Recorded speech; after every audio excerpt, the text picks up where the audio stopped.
Bonjour chers téléspectateurs, je suis heureux de vous retrouver sur ce plateau de la revue des grandes unes avec nos invités déjà bien installés pour commenter ces principales unes à mes côtés ce matin. Découvrons justement ces principales unes avec tout d'abord la Nouvelle Expression qui s'intéresse ce matin à la crise anglophone et qui titre sur les analyses et les propositions d'Atangana Mbara, l'ancien secrétaire général de la présidence de la République écroué à la prison centrale de Yaoundé dans le cadre de l'opération Épervière, là dans une abondante correspondance. Comment il vit la crise qui détruit les régions anglophones du Cameroun et énonce d'ailleurs dans les colonnes de ce journal les pistes de sortie de l'impasse relativement à cette crise. Lui qui fait savoir que depuis sa détention, il a rencontré quelques-uns de ses leaders anglophones qui, du temps de leur détention dans les géoles de Kondengui, l'ont rencontré avec eux. Il a échangé et à l'issue de ces échanges, il a acquis un certain nombre de convictions, notamment sur l'existence réelle d'un problème anglophone. Et lui qui fait savoir que certains dans les régions francophones estiment que les problèmes posés par ceux des régions anglophones sont quasiment les mêmes. Eh bien, il relève qu'il y a des spécificités liées aux régions anglophones et que les parallèles ne devraient pas être établis de cette façon, d'où la reconnaissance qui devrait être faite de la pertinence donc des doléances de ces frères de la partie anglaise du Cameroun. Et puis on note aussi qu'il y a quelques propositions que fait Jean-Marie Atangana Mbara dans les colonnes du journal La Nouvelle Expression, notamment la mise sur pied d'un comité, un comité national pour enregistrer une commission qui devrait donc pouvoir enregistrer, écouter, échanger avec donc les différentes parties. C'est question au sortir de cela de proposer un comité qui aurait pour mandat de présenter des suggestions consensuelles pour mettre un terme à la crise et surtout pour évoluer vers un Cameroun harmonieux entre les deux principales communautés linguistiques. Des propositions du comité qui peuvent aussi porter sur des aspects institutionnels, des aspects autant institutionnels qu'administratifs pour favoriser un véritable vivre ensemble. Le journal qui nous parle aussi de l'affaire Bouba Simala et de ce vent de discorde entre Kavaye Guédibril et ses avocats. Une lettre du président de l'Assemblée nationale qui nie avoir porté plainte contre son ancien aide de camp a perturbé le procès. Et donc Kavaye qui se retracte, c'est la une du journal L'Œil du Sahel.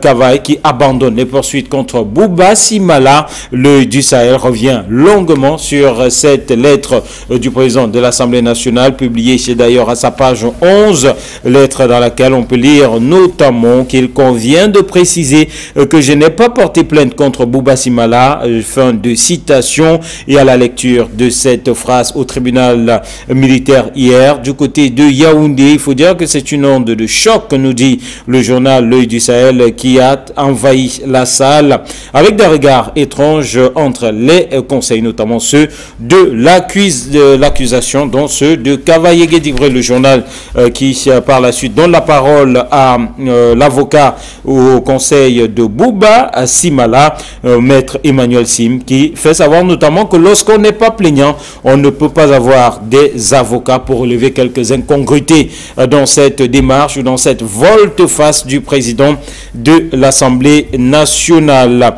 Le journal qui nous parle aussi de Gashiga et d'un adjudant des douanes molesté par des contrebandiers, à lire à la page 3, ou encore de la Benoué où le préfet demande 3 millions au maire pour une réunion de sécurité, ce qui relève donc des abus administratifs. Mutation reste sur cette actualité avec Kavaye qui se retracte.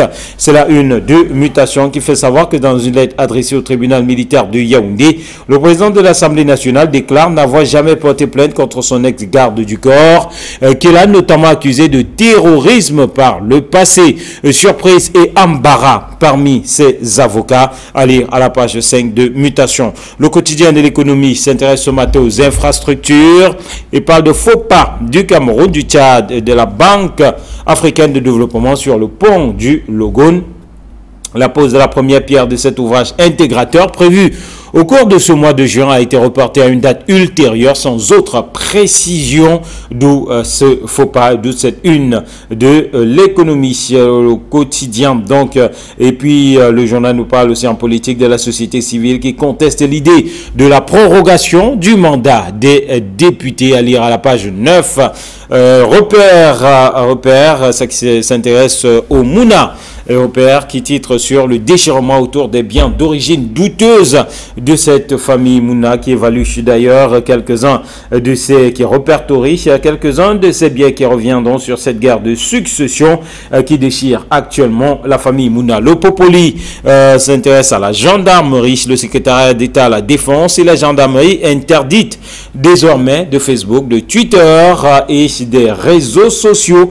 Ceci à travers une correspondance signée donc du secrétaire d'État à la défense Max Galax Toga, et avec cette illustration à la une du journal Le Popoli qui ressort clairement cette injonction du patron de la gendarmerie nationale. Le Soir, Tri Hebdo parle de déstabilisation du Cameroun et nomme ces puissances étrangères qui embarrassent Paul Biya. Pourquoi les puissances occidentales veulent-elles déstabiliser le Cameroun? Cette interrogation barre donc cette une. Biya n'est-il plus bon élève de Paris ou de Washington? Le journal Le Soir, Tri Hebdo tente un décryptage pour comprendre donc ces postures de certaines nations, notamment les États-Unis et d'autres pays de l'Hexagone qui de plus en plus clairement semblent se démarquer du chef de l'État. Et puis pour sortir, Diapason s'intéresse au Fonds monétaire international et à la Banque des États de l'Afrique centrale et titre accord parfait, gestion de la stabilité extérieure et de la politique monétaire, réforme budgétaire des pays de la CEMAC arrêtée dans le cadre des programmes du Fonds monétaire international, encouragement de la directrice générale du Fonds monétaire international au gouverneur de la Banque des États de l'Afrique centrale et président de la COBAC, à lire dans Diapason de ce matin. Voilà qui nous permet de retrouver sur ce plateau nos invités. Idriss Lissom, journaliste, bonjour et bienvenue. Bonjour Eric Massiad, bonjour particulier aujourd'hui à certaines populations de l'arrondissement de Matom et l'arrondissement de Boudmakak. C'est dans l'Union Ekele, Eric Massiad. Absolument, ça je sais. Donc voilà, donc ces populations-là qui sont certaines qui sont en détresse. Vous savez que l'autoroute Yaoundé-Douala qui a fini la liquide a entamé le département du Nord Ekele à travers ces arrondissements. Donc l'entreprise chinoise a lancé déjà les travaux, et pour lancer les travaux, elle a dû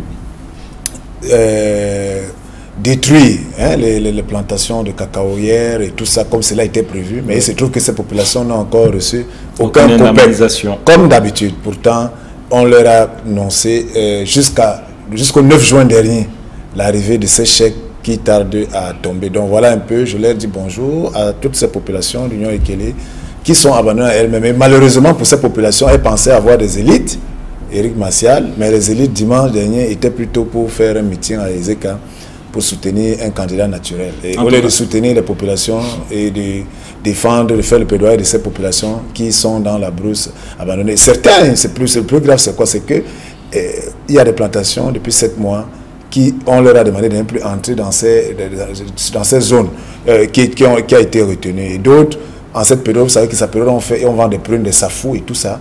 Les enfants se retrouvent sans activité, puisque c'est ça qui permettait de préparer la rentrée.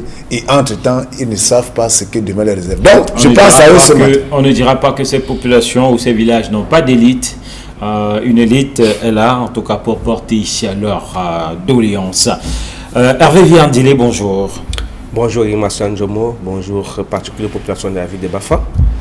Une ville où nous avons passé notre week-end et nous y sommes allés pour tenter de nous soigner. Donc j'espère qu'on a bénéficié des atouts et des anciens de ce côté-là, et surtout du soutien de beaucoup d'amis également qui ont dit bonjour, et surtout des fidèles téléspectateurs de la ville de Ganoune à qui ont dit bonjour également particulièrement ce matin et surtout un bon début de semaine. Allez, ici, bon milieu de semaine.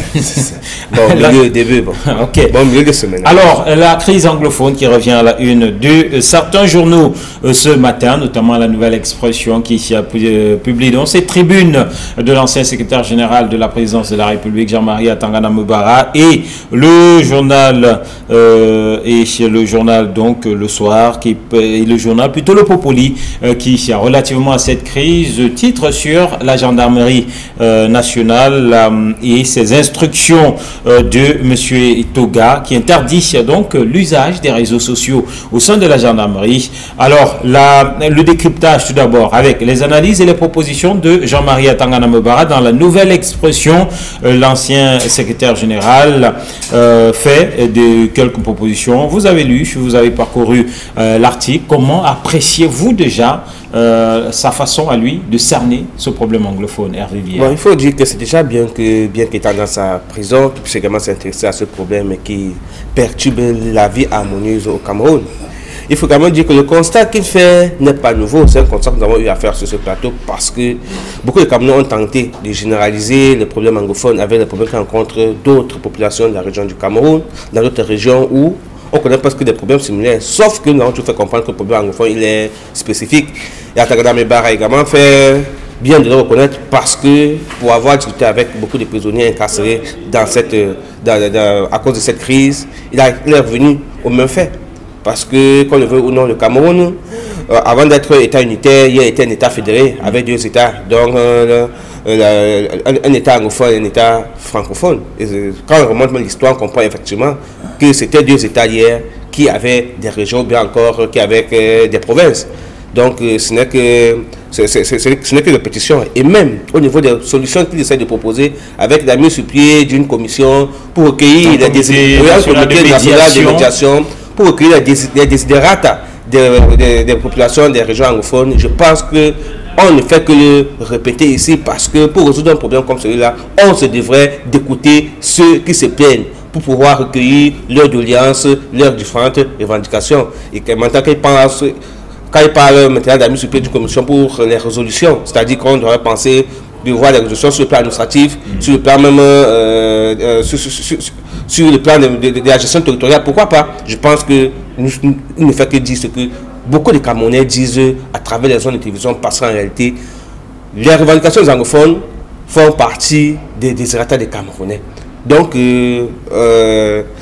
Atangana Mbara répète ou bien dit tout haut ce que les Camerounais disent tout bas, bien ce que disent ceux qui ce que pensent beaucoup de Camerounais. Alors, du coup, il faut penser que si au moins celui de sa posture pour avoir géré le Cameroun, pour avoir été aux affaires au Cameroun, lui dit, ça veut dire qu'il le dit avec un certain nombre de connaissances, avec une aura. On va noter un fait, c'est que justement Jean-Marie Atangana Mbara commence sa tribune publiée dans les colonnes de la Nouvelle Expression ce matin par un fait, le fait d'avoir rencontré quelques leaders anglophones du temps de leur détention à la prison centrale de Konegui. Il précise que ceux-ci ont demandé à le rencontrer afin qu'il leur accorde une audience.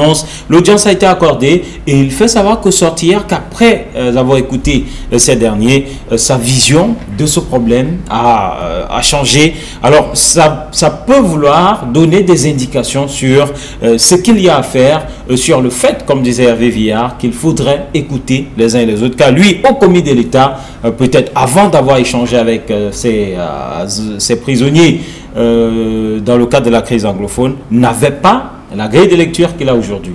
C'est clair et net. Hein? Lorsqu'on lit cette tribune de M. Atangana Mbara dans la Nouvelle Expression et Martial, on retient deux choses. Premièrement, M. Atangana Mbara dit que ce n'est pas parce qu'il est prisonnier qu'il ne devrait pas déjà donner son point de vue. De deux, les prisonniers, il les a rencontrés, comme vous l'avez si bien dit. De trois, de sa grille de lecture, vous voyez le titre de la Nouvelle Expression dit analyse et proposition. Donc il analyse et il ressort la conclusion fatale telle que vous le dites, c'est que quand quelqu'un pose un problème, si vous ne rencontrez pas cette personne, si vous ne changez pas avec cette personne, si vous n'écoutez pas... Il parle de son exemple. Voilà. En fait, c'est une piste. C'est une piste, et parmi les propositions, il propose un comité national de réconciliation. Parce que selon lui, il faut reconnaître que ceux qui géraient la crise au départ ont échoué. Ça, c'est clair, il le dit clairement. Donc, et la situation aujourd'hui est très grave. Il faut commencer par la réconciliation et il faut écouter. Et lorsqu'on dit réconciliation, c'est comme nous le disons, tantôt Hervé Villa le disait ici, qu'on a toujours dit il faut dialoguer, il faut mettre les acteurs, ceux qui sont les vrais acteurs, en avant et permettre à ce que ces acteurs-là soient ceux qui se font l'interface. Parce qu'aujourd'hui, vous ne pouvez pas, à un moment, après avoir nié la légitimité de certaines personnes et vouloir venir faire la paix. Vous voyez un peu. Donc, il faut recevoir, selon Tambara, écouter ces populations, ces frères anglophones et créer la réconciliation. Et maintenant, sûrement, et dans une position, à partir de là, ceux-là qu'on a écoutés, qui sont les acteurs qui ont mobilisé, qui ont suscité le plaidoyer, peuvent répartir et se remettre en avant par rapport aux propositions qui sont faites. Et ceci sera un élément vital pour que la paix revienne. Voilà la proposition. Oui, mais est-ce que finalement au niveau des propositions, on a tendance à rejoindre quelque peu Hervé Villard. C'est une proposition, ce sont des propositions qui vont essentiellement dans le sens de ce qui est dit depuis le début, depuis l'entame de cette crise, le dialogue, la mise sur pied des commissions, et d'ailleurs que certaines commissions existent déjà, notamment celle du bilinguisme et du multiculturalisme, mais au-delà de ces commissions, voilà, on sent que on piétine d'une façon générale avec ces propositions qui tournent autour pratiquement de la même chose, ce que je veux dire. Oui, les propositions tournent autour de la même chose et on ne fait que rappeler à ceux qui gèrent ce pays que voilà ce que vous devez faire. Je pense que la sortie d'Atandamebara va dans le même sens pour interpeller ses amis d'hier.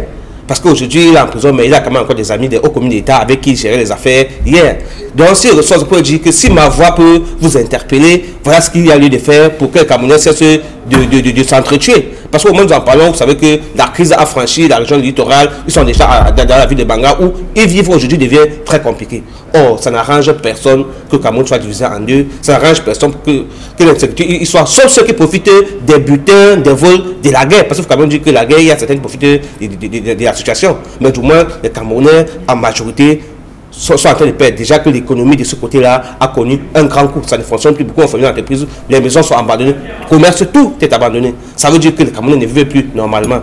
Nous sommes devenus les mendiants de la paix. Pourtant, la paix était devenue la chose la mieux partagée chez nous, au point où on nous en vient. Aujourd'hui, pour amener cette paix... On parlait de havre. On parlait de havre de paix. Aujourd'hui, nous sommes devenus mendiants de la paix et je suis le chef de l'État pour dire que vraiment les Camerounais ne sont plus ce qu'ils étaient hier. Et du coup, pour retrouver cette sérénité, je pense que nous avons toujours plaidé pour le dialogue. Et vous vous souvenez que l'État avait commencé les négociations au moment où cette crise avait commencé, commencé à discuter avec certains leaders anglophones. Et du coup, après, ce sont les leaders qu'on a arrêtés et qu'on a mis en prison, tout en disant que c'était illégitime et du coup que le consortium qu'on avait créé hier était illégitime. Pourtant, on a discuté avec eux, on les a taxés des ennemis du Cameroun.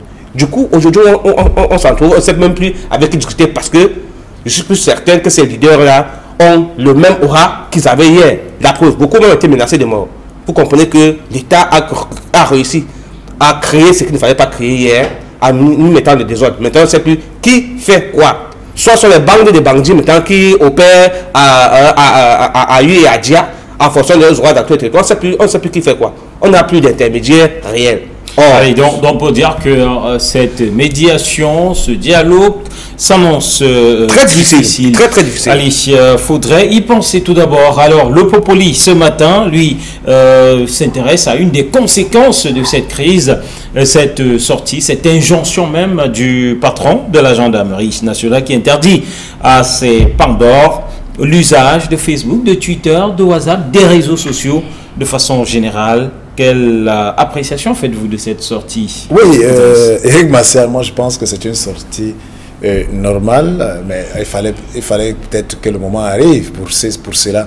Toute cette sortie veut seulement nous démontrer que ce soit vous et moi, ou bien plusieurs jeunes dans ces cas, dans les quartiers, dans les villages, dans les entreprises, vous êtes d'accord avec moi qu'il y a une sorte d'utilisation abusive des réseaux sociaux parce qu'il y a un manque de formation, un manque d'éducation. Et là, je pense que le secrétaire d'État à la défense en charge de la gendarmerie, au-delà de cette note, de cette instruction, appelle plutôt, ça dénote du fait quoi que les gendarmes ont besoin d'être formés dans l'utilisation des réseaux sociaux. Alors, c'est des formations, ce n'est pas des formations qui vont se faire rue martiale en mettant les gens en classe, tout ça là. C'est-à-dire que c'est le learning by doing avec quelques instructeurs qui peuvent leur expliquer c'est quoi, quel est le fonctionnement de chaque réseau social et qu'est-ce qu'il faut en mettre, comment faut-il le mettre, quelles sont les conséquences, quels sont les avantages. Ça, c'est bien.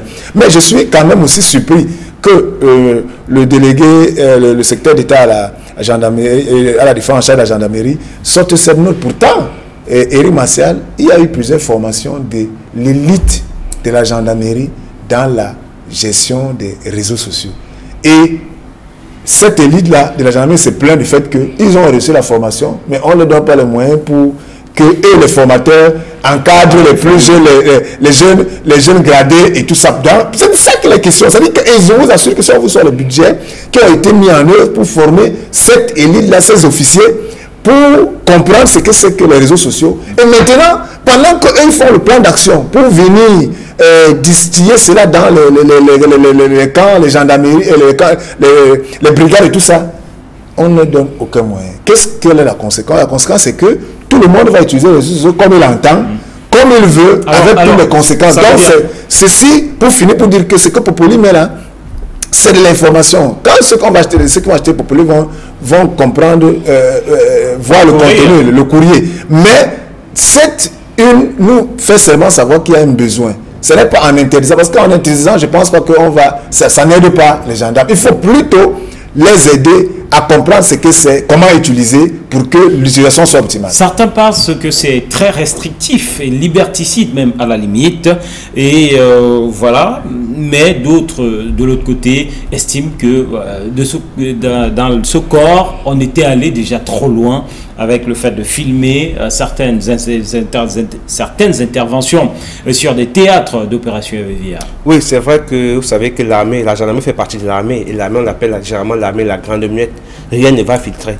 Aujourd'hui, le problème posé, c'est l'usage des réseaux sociaux. Chaque fois qu'on a créé une technologie, il faudrait justement sensibiliser les uns et les autres sur les usages. Usage qui jusqu'à présent n'est pas, en fait, les éléments de la gendarmerie semblent ne pas les maîtriser, le souvenir tout à l'heure, sauf qu'il y a un autre élément que nous semblons négliger, c'est que les conséquences de la publication des images des guerres, des exactions et autres font à ce que l'on puisse tirer sur la gendarmerie, permettez l'expression du moins, qu'on puisse accuser la gendarmerie et les forces de l'ordre de non-respect des droits de l'homme. Rappelez-vous de la dernière sortie de Amnesty International.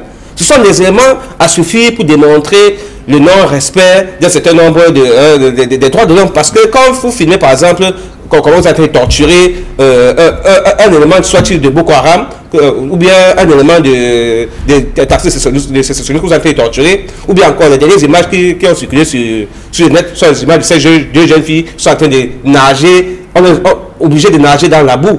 Des images qui sont en train de réduire l'humain à l'animal. Et quand vous avez de ces genres d'images, comment ne voulez-vous pas qu'on taxe la gendarmerie, les forces de l'ordre camerounaises de non-respect des droits de l'homme? Je pense que c'est parce que la gendarmerie a reçu beaucoup de coups des différentes organisations internationales qui ont pour mission de veiller sur le respect des droits de l'homme, que la sortie du secteur à la défense de la gendarmerie peut être utile en ce sens qu'il faudrait bien qu'on limite la publication de ces images. Il faudrait dire que ces images existaient certainement depuis longtemps dans différentes réactions de la gendarmerie, dans les différentes sorties, dans les différents théâtres d'opération. Sauf que personne n'était au courant parce que les images ne filtraient pas. On regardait avec les yeux, on pouvait seulement raconter, mais ça tout fallait vivre. Aujourd'hui, avec le téléphone Android, on le fait. Selon les informations qui sont parvenues à la nouvelle expression, ça me dit qu'on est allé on veut jusqu'à arriver à refuser interdire aux gendarmes, du moins l'usage des téléphones Android. Et même la prise d'opération. Et même aussi la publication des informations sur les pages Facebook avec l'identité des gendarmes. On ne pourrait pas dire que Éric Martial, en tant que capitaine de la gendarmerie, ne peut pas écrire. Non, il ne faudrait pas que l'information diffusée soit faite sur la casquette des gendarmes. En tant que gendarme, vous êtes libre d'écrire sur votre en tant qu'être humain, vous êtes libre d'écrire Éric Martial, vous créez votre post Facebook, mais il ne faudrait pas qu'il y ait un lien entre vous et le métier que vous faites. Donc, du coup, caporal. Oui, caporal tel. Du coup, on va voir les liens et surtout les images que vous publierez vont forcément remonter à la gendarmerie. Du coup, les forces de l'ordre seront attaquées parce qu'on vous dit voilà ce que font vos éléments, voilà les images. Vous savez, les images vont en valeur de 1000 mots. Voilà. Donc, d'une certaine façon, cela peut se comprendre. Oui, juste préciser qu'au cas où cette note même est respectée, il ne faut pas penser que ce sont toujours les gendarmes eux-mêmes qui publient. Parce que c'est là où moi j'attire l'attention. Et c'est d'État, la gendarmerie, au-delà d'interdire l'utilisation des réseaux sociaux, mais que les gendarmes et que ce soit les hommes en tenue ou les militaires ou bien les policiers sachent que désormais, à l'ère de la 3G, à l'ère du smartphone, vous pouvez vous-même ne pas filmer. Quelqu'un peut être caché en train de vous voir et filmer ce que vous êtes en train de faire à votre insu et partager cela. Parce que c'est de ça qu'il est question. Donc il faut éviter aujourd'hui de martyriser les gens, de violenter, d'abuser des droits, parce que vous ne savez pas qui est aux alentours en train de vous filmer. C'est aussi la leçon à retenir. C'est vrai qu'il y a certains hommes en tenue qui font un peu de zèle. Ils filment, ils te torturent, ils filment et ils se plaignent du plaisir. Bon, maintenant on l'a dit, ne fait plus ça, mais qu'ils sachent aussi que peut-être quand qu'ils font ça, il y a aussi quelqu'un d'autre qui n'est pas un homme en tenue. Que même s'ils n'ont pas de téléphone Android sur eux, sur ce théâtre, eh bien, éviter certaines exactions. Tout à fait, parce que d'autres des civils peuvent être témoins de cela, filmer et partager. Je pense que à ce niveau qu'il faudrait interpeller le ministre des Télécommunications.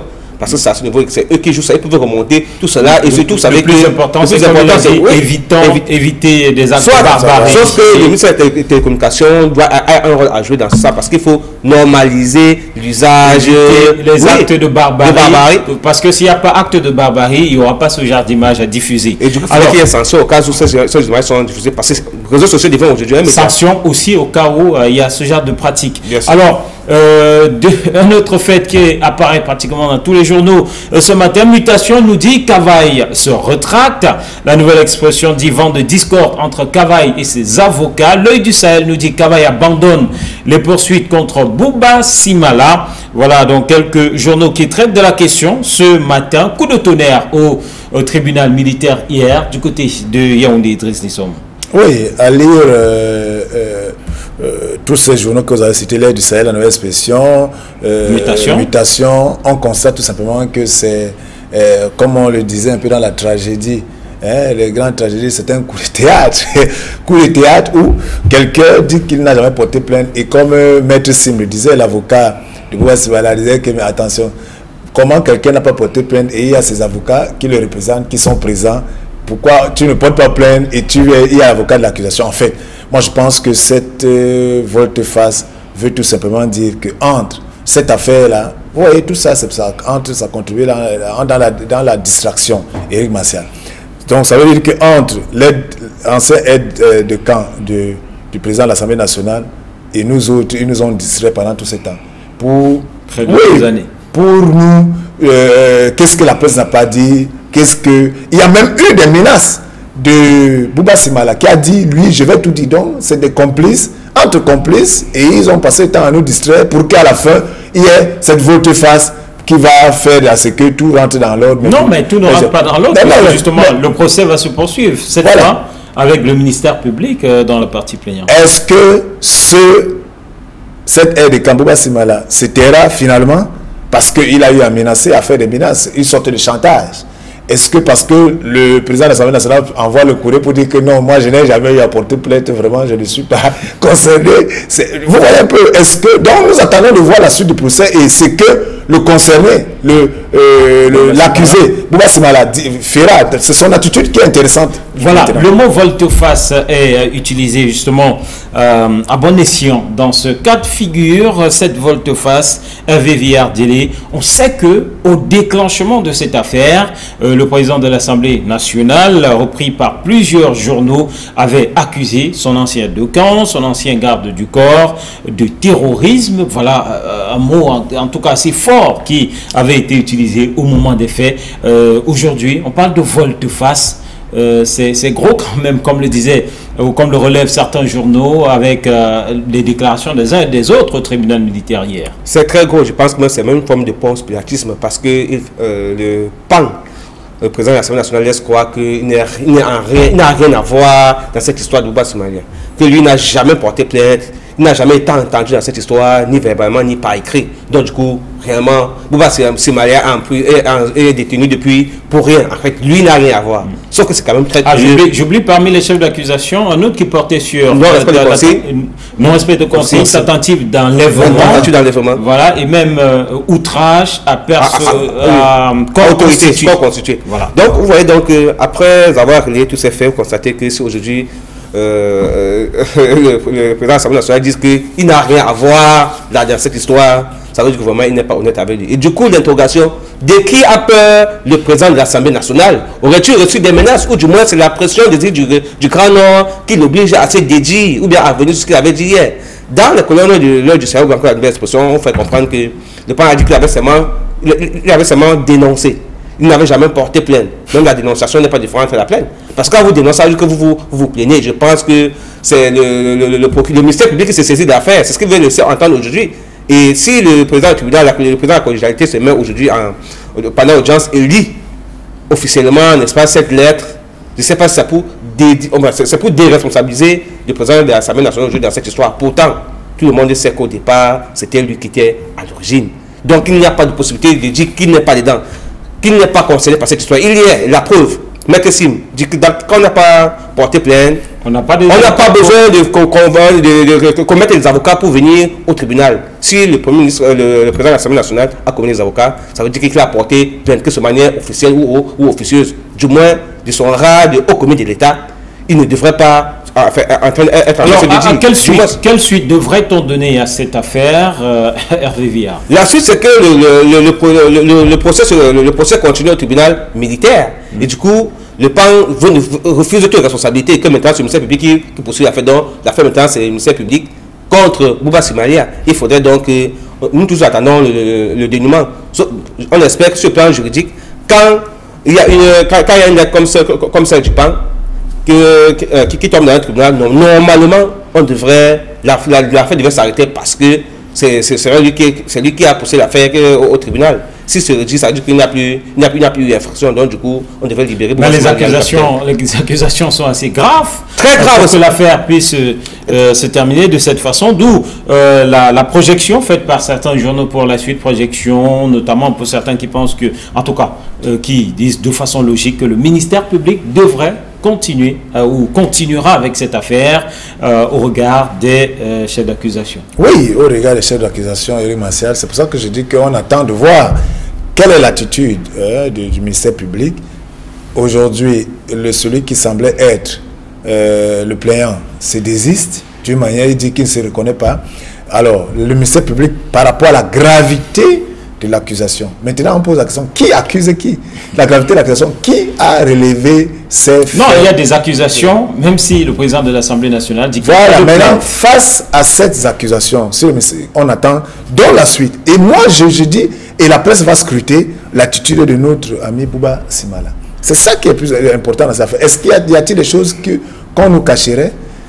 Y a-t-il c'était quoi le grand déballage de la distraction de l'opinion dans cette affaire? Parce que vous savez, nous sommes dans un environnement où tout est fait pour qu'on chante, c'est-à-dire pour distraire les Camerounais. Est-ce que c'est une opération de distraction? Il faut qu'on enquête pour savoir. Est-ce que Bouba Simala se taira finalement, ou bien avec le ministère public, quand il se verra accusé après séminaire, va-t-il tout dévoiler? On attend le moment venu. On attend le moment venu. Merci à vous, messieurs Idrissa et bien entendu Hervé Viard. Merci à vous qui êtes restés en notre compagnie, qui nous avez regardé. Madame, monsieur, demain sera notre jour. Nous serons là pour notre numéro de la revue des Grandes Unes. Entre-temps, nous vous souhaitons de passer une très belle suite des programmes sur Equinox Télévision. Au revoir.